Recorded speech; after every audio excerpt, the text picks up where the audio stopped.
This. President Trump touting the military's success in fighting ISIS. Here's his latest tweet. ISIS is on the run and will soon be wiped out of Syria and Iraq. Illegal border crossings are way down and MS-13 gangs are being removed. Mike Baker's with us, former CIA Covert Operations Officer. Mike, are we winning? Are we beating ISIS hands down on all fronts? On all fronts, no. Let me explain. From a territorial perspective, grabbing back that physical caliphate in Syria and Iraq, yes, we are absolutely winning. We've known we could win for a long time. We needed a sort of a more aggressive, firm commitment to do that, and it's happening. So we've retaken Mosul. The offensive in Raqqa is going very, very well.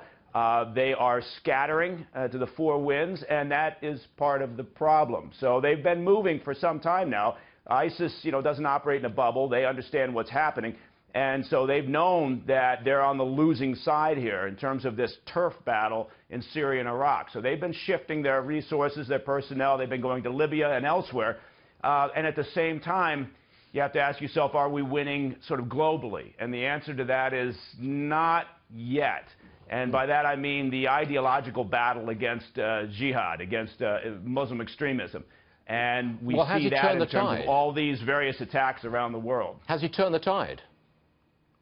Well, physically we've turned the tide in Syria and Iraq, yes. And we continue to make the effort on the other levels. I mean, there's the military conflict, right, on the ground there in Syria and Iraq. And then there's the sort of the ideological battle against extremism. There's the effort in the various countries with our liaison partners in terms of minimizing and preventing and disrupting these, whatever you want to call them, lone wolf or small cell attacks. So it's happening on multiple levels. The fact that we defeat them on the ground in Syria and Iraq is important. I don't want anyone to minimize that, but they have to be pragmatic and understand that doesn't mean the end of extremism, of jihad, of Muslim extremism around the world. It will morph as it has over the years. They tend to adapt. Every time they lose in one place, they pop up like cockroaches somewhere else.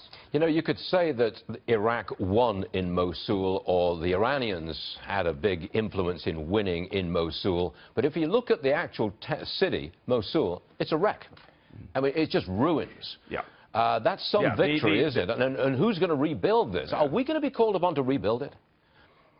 Well, we'll be part of the effort. The tab that's been building when people talk about rebuilding that infrastructure is enormous. It's in the multiple billions, and you're right. I mean, the cost of taking that city in terms of the destruction of that same city is enormous. But we will undoubtedly be part of that. The goal here is to try to pull in the regional allies in a much bigger way than it has happened in the past.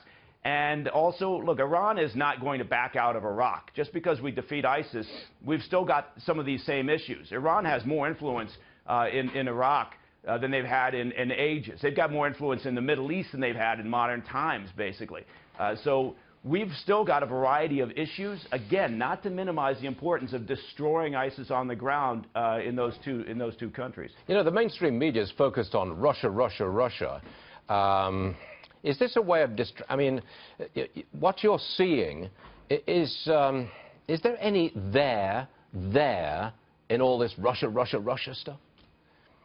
Well, the way that the White House, the Trump administration has been handling it, it leaves that perception. And in Washington and around the country with the media, perception is an important part of the equation. So do I think that there's anything there? Do I think that there was serious collusion, some war room where Putin's people and Trump's folks in the campaign were colluding? No, of course not. I think that's disappearing down a rabbit hole wearing a tinfoil hat. But I think that the Trump administration has a serious problem here. They've had a serious problem ever since the campaign started in terms of lack of discipline, a failure to understand messaging. I mean, look, they came out of this meeting with Putin, and they still apparently don't understand the importance of directing the message, of getting out ahead of it, of being proactive and saying, here's what we talked about. I pushed back against this. We had a success here. There was no consistency in their messaging, and they had a real opportunity.